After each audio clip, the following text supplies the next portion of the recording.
नमस्कार, मैं संकेत अवटे। सबको सबसे पहले हैप्पी इंडिपेंडेंस डे। सबको बधाई। उसके बाद हम शुरू करते हैं कुछ क्वेश्चंस। बहुत सारे क्वेश्चंस आ गए थे मेरे पास कि सर मुझे बताओ बहुत अच्छे रिटर्न कैसे कमाते हैं, कैसे मार्केट में मुझे कैसे इन्वेस्ट करना चाहिए, म्यूचुअल फंड हो, स्टॉक हो, सेक्टर हो, मुझे कैसे चूज करने हैं, किस प्रकार से अगर मैं इन्वेस्ट करूंगा तो मेरा पैसा बहुत अच्छा खासा बढ़ सकता है। वन बाय वन हम जाते हैं। देखो, इन्वेस्ट अगर हमें करना है ना, तो सिंपली मुझे देखना होगा कि मैं कहाँ पे इन्वेस्ट करना चाहता हूँ, कौन से सेक्टर में इन्वेस्ट करना चाहता हूँ। अगर मुझे सेक्टर पता है, ये सेक्टर कैसे पता चलेगा? सिंपल एक काम करना होगा आपको कि मुझे अभी देखना है कि फिलहाल ये सिचुएशन कैसी है और किस प्रकार का माहौल है, अब क्या चल सकता है। एग्जाम्पल बताता हूँ। जब भी मार्केट में फियर क्रिएट होता है, अभी फिलहाल अगर सिचुएशन देखो तो निफ्टी कंप्लीटली रेंज बाउंड है, एक ही रेंज में निफ्टी नजर आ रहा है। कभी कभार ये जो वीडियो होता है ना, ये बहुत लेट लोग देखते हैं, मे बी आप 1 साल 2 साल बाद भी देख रहे होंगे, कोई दिक्कत नहीं है। जब भी आप देखो तब आपको पता चल जाएगा कि अभी सिचुएशन मार्केट में क्या है। मार्केट रेंज बाउंड है, सब लोग डरे हुए हैं, थोड़ा बहुत मार्केट नीचे जा सकता है। अगर मार्केट नीचे जा सकता है तो इसका मतलब डिफेंसिव स्कीम में, डिफेंसिव इन द सेंस जहां पे बॉटम साइड प्रोटेक्टेड है, फ्री फॉल नहीं होगा, ऐसे सिचुएशन में, ऐसे सेक्टर में लोग इन्वेस्ट करना चाहते हैं, which is FMCG, so that हम चूज कर सकते हैं एफएमसीजी। अगर रेट कट होने वाला है, ग्रोथ मुझे दिखने वाली है, अमेरिका रेट कट करेगा, फिर इंडिया रेट कट करेगा, अमेरिका में रेट कट होने के बाद जो भी IT related, service related stock है वो बहुत अच्छा खासा परफॉर्म कर सकते हैं। दैट्स वाई मैं चूज करूंगा आईटी को। अगर मुझे लगता है कि इंडिया की जो ग्रोथ स्टोरी है, यहाँ पे मैन्युफैक्चरिंग बढ़ सकता है, रीजन मैं बताता हूँ। एक बार आपका इनकम $2000 क्रॉस करके ऊपर चला जाता है, पर कैपिटा इनकम की मैं बात कर रहा हूं, $2000 पर पर्सन अगर अपना इनकम बन जाता है, पर कैपिटा इनकम बन जाता है, तो अपनी जो ग्रोथ होती है बहुत एग्रेसिव होती है आने वाले 10 सालों में। सो इंडिया की अगर आप बात करें तो ग्रोइंग कंट्री है, तो 100% आने वाले 10 साल बहुत तगड़े होने वाले इंडिया के। आपने इमेजिन भी नहीं किया होगा 10 साल के बाद इंडिया कहां होगा, इतना दूर इंडिया जा चुका होगा, that is for sure. 25% Indian people globally, 25% Indian people globally अच्छे पोजीशंस पे काम कर रहे होंगे, ऐसा एक अनुमान लगाया जा रहा है। इसका मतलब समझ रहे हो आप, बहुत अच्छे खासे लेवल पर हम ग्रो करने वाले हैं और अभी कर भी रहे हैं। इसका मतलब मैन्युफैक्चरिंग बढ़ेगा, आपका इनकम बढ़ चुका है, इसका मतलब आपका स्पेंडिंग भी बढ़ेगा। पैसा कमा के थोड़ी जेब में रखने वाले हो, स्पेंड भी करने वाले हो, खर्चा करने वाले हो। अब थोड़ा दिमाग में आता है, आपका ही एग्जांपल ले लो। अगर आपने अपना 10 साल 5 साल 8 साल पुराना व्यू देखा होगा तो आपको लग रहा होगा, अरे यार एक वैगनआर होगी तो अच्छा होगा, एक स्विफ्ट होगी तो भी ठीक है, एक मेरे पास मारुति 800 अल्टो होगी तो भी बढ़िया हो जाएगा, जबरदस्त कार है। या मे बी दूसरा ब्रांड कोई आप चूज करोगे, सेंट्रो वगैरह। बट आज के करंट सिचुएशन में अगर आप देखो तो लोगों का सोच कंप्लीटली चेंज हो चुका है। अरे यार थोड़ा एसयूवी देख लेते हैं, क्रेटा में जाते हैं, थोड़ा टाटा की कोई कार ले लेते हैं, जैसे कि नेक्सॉन वगैरह हो, या मारुति की लेनी है तो ब्रेजा वगैरह ट्राई कर लेते हैं, या अर्बन क्रूजर वगैरह जो भी कार के नाम है। अब टोयोटा का वो कैसे हुआ क्या हुआ उस पर नहीं जाऊंगा, बट वो मैं चूज करने की कोशिश करूंगा। बजट थोड़ा कम है, स्ट्रेच करेंगे। कैसे स्ट्रेच करेंगे? इजी लोन अवेलेबल है, इसका मतलब डिस्क्रिशनरी स्पेंडिंग अपना धीरे धीरे बढ़ता जा रहा है। हम कोई भी शर्ट पहन लेते थे पहले, ब्रांड नाम का कोई अवेयरनेस था अपने पास? बिल्कुल नहीं था। अब धीरे धीरे शर्ट पे लोगो चाहिए, ब्रांड चाहिए, कुछ ना कुछ लिखा होना चाहिए जिससे मेरा स्टेटस लोगों को दिखे कि जी हाँ हम भी ब्रांडेड पहनते हैं। इसका मतलब यह है कि अपना एक स्पेंडिंग पावर जो है हम बढ़ा रहे हैं। अरे यार नहीं, ठेले पे ऐसे ही खड़े रह के खाना नहीं है मुझे, थोड़ा होटल में जाते हैं, थोड़ा 50-100 रुपए जाएगा ठीक है, बट मेरी फैमिली सेफ बैठेगी, आराम से बैठेगी, एसी चलता रहेगा, एंजॉय करूंगा मैं फूड, क्वालिटी फूड चाहिए, हाइजीन मेंटेन रहना चाहिए, ये सारी चीजें आ गई। ओवरऑल मुझे यही बोलना है कि डिस्क्रिशनरी स्पेंडिंग बढ़ रहा है, लोग आईफोन के पीछे पागल हो गए। इसका मतलब सबके पास अब ऑलमोस्ट आईफोन है, हर एक की ख्वाहिश है कि मेरे पास आईफोन ही होना चाहिए। आईफोन का सेल नॉर्मल मोबाइल फोन से जो ग्रोथ आईफोन की है वो बहुत ज्यादा है। रीजन बिहाइंड दैट, हर एक लड़का हर एक लड़की यंग जनरेशन आईफोन पे शिफ्ट हो रहे हैं। इसका मतलब iPhone brand is a different part. मुझे बोलना है कि उसकी प्राइस 1-1 लाख 1.5-1.5 लाख के 2-2 लाख के फोन हम परचेस कर रहे हैं, इसका मतलब स्पेंडिंग पावर एग्रेसिव बढ़ रही है। करोड़ों आईफोन्स हर साल इंडिया में सेल हो रहे हैं, इसका मतलब समझ रहे हो, करोड़ों लोग लाखों रुपए फोन पे स्पेंड करने की हैसियत रखते हैं। अब वो फाइनेंशियली सही है गलत है वो बात अलग है, बट इससे होगा ये, मैन्युफैक्चरिंग बढ़ेगा, कंजम्पशन सेक्टर में तगड़ी ग्रोथ आ जाएगी। अब कौन कौन से कंजम्पशन सेक्टर हो सकते हैं, कैसे हो सकते हैं, मैंने आपके लिए एक्सेल भी बनाई है, किस प्रकार से इन्वेस्टमेंट होनी चाहिए वो भी मैं सारी चीजें आपके साथ शेयर करने वाला हूं। फास्ट मूविंग गुड्स, उस पर भी अच्छी खासी ग्रोथ आ सकती है। मतलब जो भी प्रोडक्ट आप यूज करते हो वो प्रोडक्ट अच्छे चाहिए, अच्छा पैकिंग चाहिए, अच्छी कंपनी चाहिए, ब्रांड चाहिए, क्वालिटी बेस्ट होनी चाहिए, भले मेरा थोड़ा पैसा ज्यादा लगे कोई दिक्कत नहीं है। सो मेरा व्यू क्लियर है कि फास्ट मूविंग कंज्यूमर गुड्स जो भी है वो अच्छे खासे ग्रो हो जाएंगे। ऑटोमोबाइल एंड ऑटोमोबाइल कंपोनेंट्स के, ऑटो कंपोनेंट्स बोल सकते हो, ऑटोमोबाइल ऑलरेडी हमने डिस्कस किया, ऑटो कंपोनेंट पे आते हैं। अब इसका मतलब यह है कि जब भी आप इन्वेस्ट करते हो, एक बाइक लेनी है, एक कार लेनी है, 3-4 ऑप्शन है भाई साहब अपने पास। मतलब टाटा की ले सकते हो, हुंडई ले सकते हो, या मारुति के पास जा सकते हो, या मुझे लगता है मर्सिडीज BMW के पास हम जाने वाले नहीं है क्योंकि उतने एक्सपेंसिव कार मुझे लेनी नहीं है। तो एक लिमिटेड 4-5 ऑप्शन मेरे पास अभी इंडिया में है। स्टॉक के लिहाज से मैं बोल रहा हूँ, इन्वेस्टमेंट के लिहाज से कार कोई भी लो, मुझे कोई दिक्कत नहीं है। अब लिस्टेड स्टॉक 2 ही है या 3 है मान लो। उसके आगे जाते मुझे एक समझ में आ रहा है कि यार एक ऐसी कंपनी है जो ब्रेक्स बनाती है। अब सारे कंपनियों को ये ब्रेक सप्लाई कर रहे हैं, मर्सिडीज भी इनके पास है, BMW है, टाटा है, या टोयोटा भी है, सारे इनके क्लाइंट्स हैं। ये जो कंपनी है ना, ये पेंट बनाती है, इस कंपनी का पेंट 10, 15, 20 कार मैन्युफैक्चरर के पास जा रहा है। ये एक ऐसी कंपनी है जो कोई तो अलग सी चीज या कोई भी स्पेयर पार्ट बना रहा है जो व्हीकल में यूज हो रहा है, ऑटोमोबाइल बाइक में यूज हो रहा है या ऑटो में यूज हो रहा है, कोई भी चीज हो वो कंपनी प्रोड्यूस कर रहे हैं और सब लोग वो यूज कर रहे हैं। इसका मतलब इनके बहुत सारे क्लाइंट है, उसकी डिमांड बहुत ज्यादा है। अगर मैंने टाटा मोटर परचेस किया, अगर मैंने महिंद्रा एंड महिंद्रा परचेस किया, अगर मैंने मारुति सुजुकी परचेस किया और स्टॉक चला ही नहीं, क्या करेंगे? कंपनी का सेल्स डाउन हो गया, कोई लफड़ा हो गया, पंगा हो गया, डाउन, खत्म, टाटा बाय बाय। दूसरी कंपनी ने बढ़िया प्रोडक्ट बना लिया, वाट लग जाएगी। बट मैंने एक पेंट कंपनी परचेस करी जो सबको पेंट देती है, या चलो 30%, 40%, 20% कार मैन्युफैक्चरर को पेंट प्रोवाइड करती है ग्लोबली सबको, मैं उसको चूज कर सकता हूँ क्योंकि उसका एक क्लाइंट चला गया, घंटा फर्क नहीं पड़ता, बाकी सारे हैं वहां पे। मैं अब ये काम करूंगा कि कोई एक ऐसा ऑटो कंपोनेंट बनाने वाली कंपनी ढूंढ निकालूंगा जो सबको वो स्पेयर पार्ट प्रोवाइड करती है। इसका मतलब उसकी ग्रोथ एग्रेसिवली होने वाली है। जितना इन सारी कंपनियों की ग्रोथ होती जाएगी उतना इनकी भी ग्रोथ होती जाएगी, क्योंकि ऑटोमोबाइल में दिक्कत ये है भाई साहब कि अगर एक कंपनी एग्रेसिव कोई कार बना लेती है या बहुत ज्यादा सेल उसका बढ़ जाता है तो बाकी सारे लोग मर जाते हैं।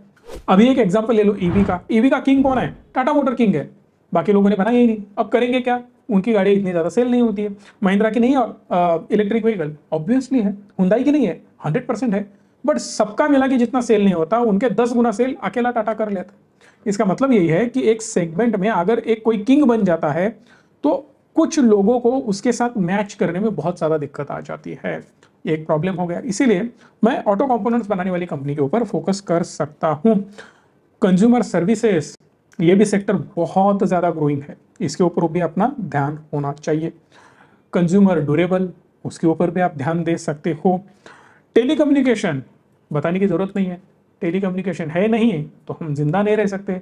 एक बार किडनी नहीं होगी हम जिंदा रह जाएंगे, कोई दिक्कत नहीं है। मुंह से सांस नहीं लेना आता, नाक से सांस नहीं आ रही है, ऑक्सीजन भी नहीं है ना, आदमी जिंदा रह लेगा आजकल।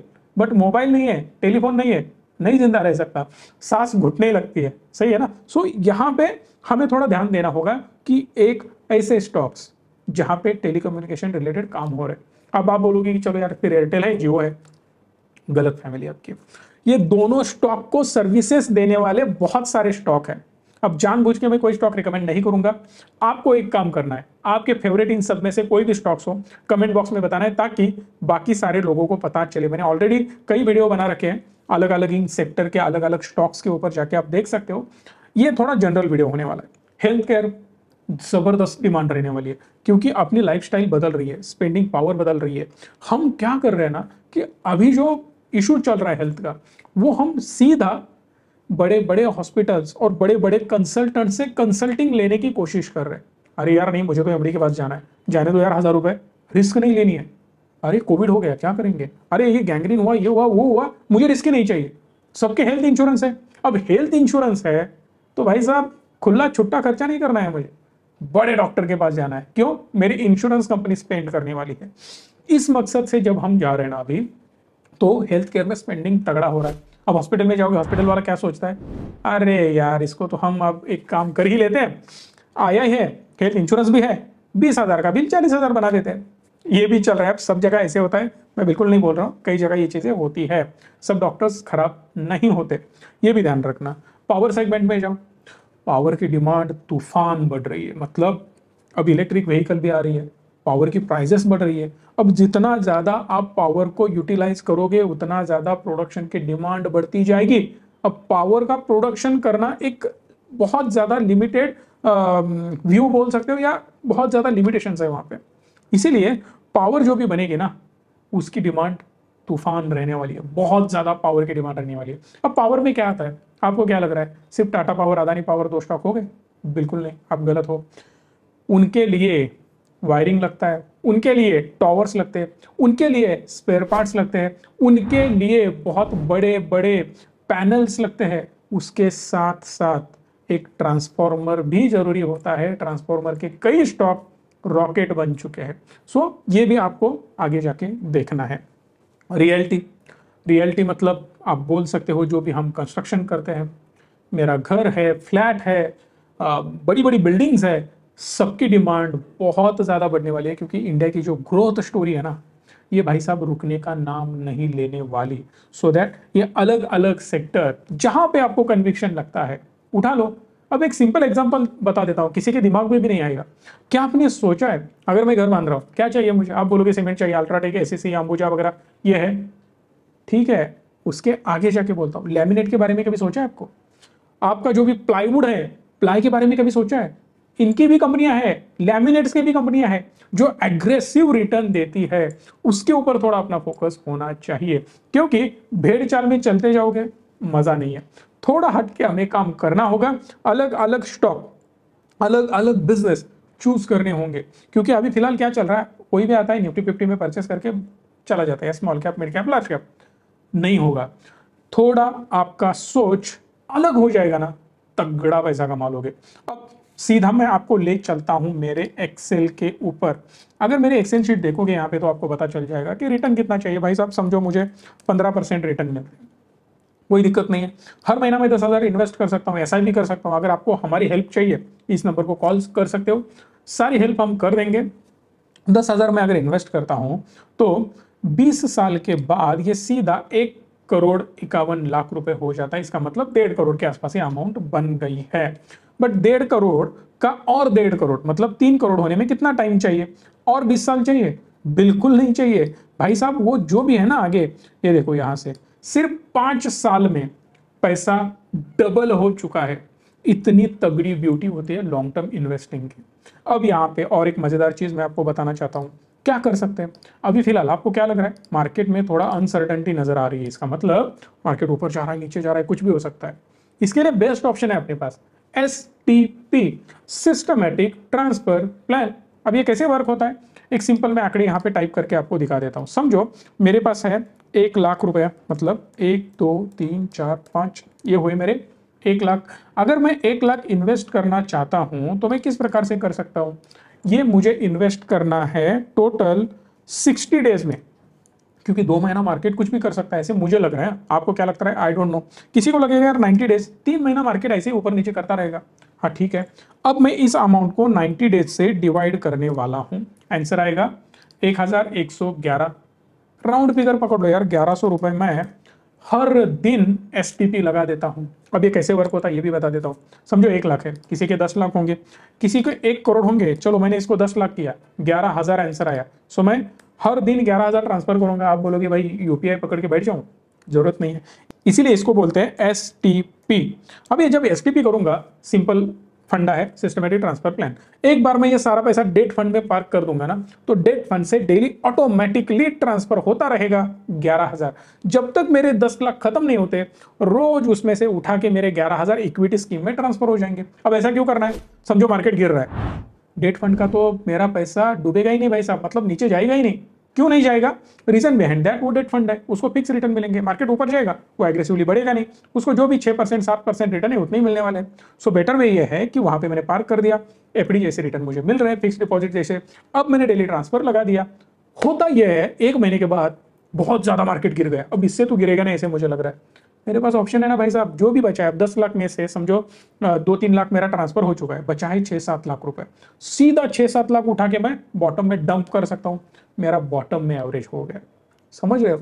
सो मार्केट के सिचुएशन के हिसाब से ये डिसीजन लेने पड़ते हैं। एसडब्ल्यूपी पे मैंने बहुत सारे वीडियो बनाए, एसटीपी पे मैंने बहुत ज्यादा नहीं बनाए, बट रिसेंटली बातें कर रहा हूं। Reason behind that, market range bound है, ऐसे माहौल में ऐसे ही इन्वेस्ट हमें करना चाहिए ताकि हमारा एवरेजिंग हो। नीचे आया, सडनली पैसा पेल दो। अब आप बोलोगे मार्केट ऊपर गया तो और फिर नीचे आया तो, कोई दिक्कत नहीं है, ऊपर नीचे करते करते एवरेज हो जाएगा। मतलब हर सिचुएशन में एवरेजिंग होता रहेगा ताकि ना बड़ा डेंट मेरे फोलियो पे पड़े। तो इस प्रकार से आप इन्वेस्टमेंट कर सकते हो। अब और ऑप्शंस है मेरे पास। समझो आपने एसटीपी लगा दिया, यहाँ पे एसटीपी लगा दिया, हम सोच रहे कि आप यहाँ पे मे बी 10 लाख वगैरह कर सकते हो। 1 2 3 4 5 6 10 लाख रुपए मेरे ऐड हो गए। बट इसका मतलब सारी जगह पे 10 लाख थोड़ी करने, बिल्कुल नहीं करने। तो एक काम कर सकते हैं, यहाँ पे हमने 10 लाख कर दिया है। समझो मुझे 10 लाख ऐड करने हैं, मैंने यहाँ पे 10 लाख ऐड किए। कहाँ किए? 1 2 3 4 5 6, मेरे 10 लाख ऐड हो गए। अब ये 10 लाख धीरे धीरे एसटीपी होते चले जाएंगे। आगे जाके मुझे लगा कि भाई साहब और थोड़ा पैसा मेरे पास आ रहा है, 1 साल के बाद, 2 साल के बाद, 3 साल के बाद, जब भी यहाँ पे मुझे लगा 1 2 3 4 50,000 मेरे पास आ गए, ऐड कर दो। और 1-2 साल के बाद लगा आपको 1 लाख आ गए, तो 1 लाख यहाँ पे ऐड कर लेना। मैंने लिख दिया 10 लाख, 10 लाख की जरूरत नहीं, 1 लाख मैंने ऐड कर दिए। इस प्रकार से आप ऐड करते चले जाओगे। फिर 2 साल के बाद लगा आपके पास 3 लाख है, क्योंकि वहां पे 5-7 साल के बाद 3 लाख इजीली जमा हो जाएंगे, क्योंकि मेरा इनकम भी बढ़ रहा है ना। 2 ऑप्शन है, एक तो ऐसे ही लमसम ऐड करते जाओ, अदरवाइज बेटर वे ये है कि स्टेप अप एसआईपी लगा, हर महीना थोड़ी थोड़ी बढ़ा सकते हो, या मैं सजेस्ट करूंगा हर साल बढ़ाओ। हर महीना तो बहुत एग्रेसिव हो जाएगा, बेटर है कि हर साल बढ़ाओ। 10% हर साल बढ़ेगा, तुम्हारी सैलरी तो बढ़ रही है ना, तो इन्वेस्टमेंट भी बढ़ाओ। इसका मतलब आपके जो आने वाले रिटर्न है वो तगड़े आ जाएंगे। ये जो सारा ज्ञान दे रहा हूँ ना, सब आपके फायदे का है। थोड़ा सोचो, ये मेरे प्लेटफॉर्म पे आके इन्वेस्ट करो, मैं बिल्कुल नहीं बोल रहा हूँ, जहां जाना है जाओ वहां पे इन्वेस्ट करो, बट आपका कल्याण होना चाहिए, आपके जेब में पैसा आना चाहिए, यही मेरा मकसद है। That is clear. बिल्कुल कोई मेरा मकसद नहीं, कहीं पे भी जाके आप इन्वेस्ट कर सकते हो। मैं कभी भी नहीं बोलता कि मेरे पास ही आओ, बाकी सारे लोग पागल है, ऐसा बिल्कुल नहीं है। बहुत सारे लोग अच्छा काम कर रहे हैं, उनके पास भी जाके आप इन्वेस्ट कर सकते हो। अगर मेरे पास यहाँ पे 5 लाख आ जाता है, 5 लाख ऐड कर दिए, अगर मैं इसको देखूँ ना 10 साल के बाद, 15 साल के बाद यहाँ पे 1.5 करोड़ बना। फिर आगे जाके मैं देख रहा हूँ 20 साल के बाद जो हुआ था 1.5 करोड़, वो सीधा 4 करोड़ हुआ है। अब 20 साल के बाद 25 साल में मेरा क्या हुआ? सीधा 8.5 करोड़। 10,000 ही भर रहा हूं मैं, ज्यादा बिल्कुल नहीं। उसके बाद में लमसम भी मैंने ऐड नहीं करी। इसका मतलब इतना ही है कि जितना डाल सकते हो उतना डालो। अब मजेदार चीज है, यहाँ पे एक SWP दिख रहा होगा आपको, सिस्टमेटिक विड्रॉ प्लान। विड्रॉ करो ना भाई साहब, आपको चाहिए कितना चाहिए? यहाँ पे मुझे चाहिए 10 लाख।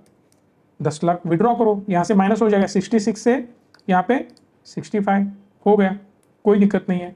तो ये जो हमने अमाउंट डाली है, ये डाली है 10 लाख, और मुझे विड्रॉ करना है। कितना करना है? 25 लाख चाहिए मुझे। कर लो विड्रॉल, 25 लाख रुपए अपने सीधा 82 से लेके 65 पे आ गए। इसका मतलब ये है कि जितनी अमाउंट चाहिए विड्रॉ करो। देखो इन्वेस्ट कर रहे हैं ना, तो उसका एंजॉय भी हमें करना चाहिए। जब तक एंजॉय नहीं करोगे फायदा क्या है? मरते दम तक इन्वेस्टिंग करा और मर गया, नहीं होना चाहिए। ऐसा भी नहीं कि आगे वाली पीढ़ी के लिए कुछ भी नहीं करना है, करना है। जब तक आप शुरुआत नहीं करोगे ना, आपकी आगे वाली पीढ़ी कभी भी नहीं अच्छी ग्रो करेगी। एक एग्जाम्पल मैं आपको बता देता हूं कि कोई भी अच्छी खासी ग्रो करने वाली फैमिली, या हम बोलते हैं ना ये घरंदाज लोग हैं, ये बड़े फैमिली में से लोग हैं, एक बार जाके झांक लेना, देख लेना उनकी हिस्ट्री। उनके पिताजी ने या पिता के पिता ने, दादाजी ने, या किसी ने XYZ इंसान ने शुरुआत करी थी जीरो से, उसने उनका बिजनेस बढ़ा दिया, इनकम बढ़ा दिया, तब से घर में सबका माइंडसेट चेंज हुआ है। यही काम आपको भी करना है। यहां से आप भी ग्रो हो जाएंगे, बट आपकी आने वाली पीढ़ी उस लेवल तक सोचने पे मजबूर हो जाएगी, क्योंकि मेरे पिताजी वैसे सोचते हैं तो मैं भी वैसे सोचूंगा, मेरी माँ वैसे सोच रही है तो मैं भी वैसे सोचूंगा।